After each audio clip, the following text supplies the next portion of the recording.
வணக்கம், welcome to foods of India. இன்றைக்கி நம்ம ரொம்ப சிம்பிளாக புடலங்காய் வச்சு புடலங்காய் பொரியல் எப்படி ரெடி பண்ணுறதுன்னு தான் இந்த வீடியோவில் பார்க்க போகிறோம். இந்த புடலங்காய் பொரியல் ரெடி பண்ணுறதுக்கு இன்றைக்கி நான் நம்ம கார்டன்லேருந்து ஃப்ரெஷ்ஷாக 2 புடலங்காய் பறிச்சிட்டு வந்திருக்கேன். முதல்ல புடலங்காயோட தோலை லைட்டாக சீவி எடுத்துக்கணும். அதுக்கு நம்ம பீலரை யூஸ் பண்ணக்கூடாது. இந்த மாதிரி தக்காளி விட்டுறதுக்கு நம்ம யூஸ் பண்ணோம்ல லேசர் கத்தி, அது மூலமாக சீவி எடுத்துக்கணும். புடலங்காயோட தோலை லைட்டாக அந்த மாதிரி சீவிட்டு அதுக்கப்புறம் நம்ம சமைச்சோம்னா தான் புடலங்காய் அந்த ரா ஸ்மெல் இருக்காது. இப்போ தோலெல்லாம் அந்த மாதிரி சீச்சதுக்கப்புறம் நம்ம தண்ணியில் ஒரு தடவை நல்லா கழுவிட்டு இதை 2ஆக கட் பண்ணி உள்ளே இருக்க விதைகள்லாம் நம்ம ரிமூவ் பண்ணிடணும். அதுக்கப்புறம் நம்மளுக்கு தேவையான சைஸில் கட் பண்ணி எடுத்துக்கணும். நான் இந்த மாதிரி 2ஆக கட் பண்ணிவிட்டு இந்த சைஸில் கட் பண்ணி வச்சுருக்கேன். இப்போ 2 டேபிள் ஸ்பூன் அளவுக்கு நான் கடலைப்பருப்பு எடுத்துருக்கேன். கடலைப்பருப்பை தண்ணியில் ஒரு தடவை கழுவிட்டு ஒரு அரை மணி நேரம் ஊற வச்சுக்கலாம். அதுக்கப்புறம் இதை குக்கரில் போட்டு 2 விசில் வர வரைக்கும் நம்ம வேக வச்சு எடுத்துக்கலாம்.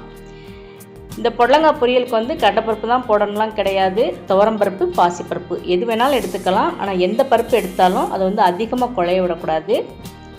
பருப்பு குழைவாக இல்லாமல் முழுசாக இருக்க மாதிரி பார்த்துக்கணும். ஆனால் கையில் மசித்தோம்னா இந்த மாதிரி மசியணும். அப்போ தான் பொரியல் சாப்பிட்றதுக்கு நல்லாயிருக்கும். இப்போ ஒரு கடாயில் 2 டீஸ்பூன் அளவுக்கு எண்ணெய் சேர்த்துக்கலாம். எண்ணெய் நல்லா சூடானதுக்கப்புறம் 1 டீஸ்பூன் கடுகு பருப்பு போட்டுக்கணும். கடுகு நல்லா இந்த மாதிரி பொரிஞ்சு வந்ததுக்கப்புறம் அரை டீஸ்பூன் அளவுக்கு ஜீரகம் சேர்த்துக்கலாம். ஜீரகம் நல்லா இந்த மாதிரி பொரிஞ்சதுக்கப்புறம் 3 பல் பூண்டை இந்த மாதிரி பொடியாக நறுக்கி அல்லது தட்டி சேர்த்துக்கலாம். இப்போ காரத்துக்கு 3 பச்சை மிளகாயை இந்த மாதிரி நீல வாக்கில் நறுக்கி சேர்த்துக்கலாம். கொஞ்சமாக கருவேப்பிலை, அப்புறம் ஒரு பெரிய வெங்காயம் பொடியாக நறுக்குனது, இதெல்லாம் சேர்த்து இப்போ இந்த வெங்காயம் வதங்குறதுக்கு கொஞ்சமாக உப்பும் சேர்த்துக்கணும். இப்போ வெங்காயம் 1 நிமிஷம் எண்ணெயில் நல்லா வதங்கி வரட்டும். இப்போ நம்ம நறுக்கி எடுத்து வச்சுருக்க இந்த புடலங்காயை இது கூட சேர்த்து அடுப்பை மீடியம் ஃப்ளேமில் வச்சு இது நல்லா மிக்ஸ் பண்ணி விட்டுக்கணும். காரத்துக்கு நான் பச்சை மிளகாய் சேர்த்துருக்கேன். நீங்கள் விருப்பப்பட்டால் காஞ்ச மிளகாய் கூட சேர்த்துக்கலாம். காஞ்ச மிளகாய் சேர்த்தா அந்த பொரியலோட கலர் கொஞ்சம் லைட்டாக சேஞ்ச் ஆகும், அவ்வளோதான்.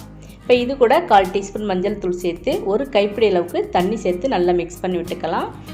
புடலங்காயில் ஏற்கனவே நீர்ச்சத்து இருக்கிறதுனால இந்த ஒரு கைப்பிடி அளவு தண்ணியே தாராளமாக இதுக்கு போதும்.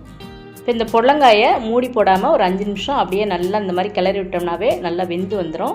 மூடி போட்டு வேக வச்சா அதனோட கலர் லைட்டாக மாறிடும். இப்போ நான் மூடி போட்டு வேக வைக்கிறனால புடலங்காயோட கலர் எந்த அளவுக்கு க்ரீனிஷாக இருக்குதுன்னு பாருங்கள். இப்போ நம்ம வேக வச்சு எடுத்து வச்சுருக்க அந்த பருப்பை தண்ணி இல்லாமல் இது கூட சேர்த்து இப்போ இந்த பொரியலுக்கு தேவையான அளவு உப்பு சேர்த்து நல்லா மிக்ஸ் பண்ணி விட்டுப்போம். பருப்பை எப்போயுமே நல்லா இந்த மாதிரி எண்ணெயில் சேர்த்து வதக்கிட்டோம்னா அந்த பருப்போட ராஸ்மல் இந்த பொரியலில் தெரியாது. இப்போ இது கூட நம்ம தேவையான அளவு தேங்காய் துருவல் சேர்த்துக்கலாம். நான் 1/4 கப் அளவுக்கு தேங்காய் துருவல் சேர்த்துருக்கேன்.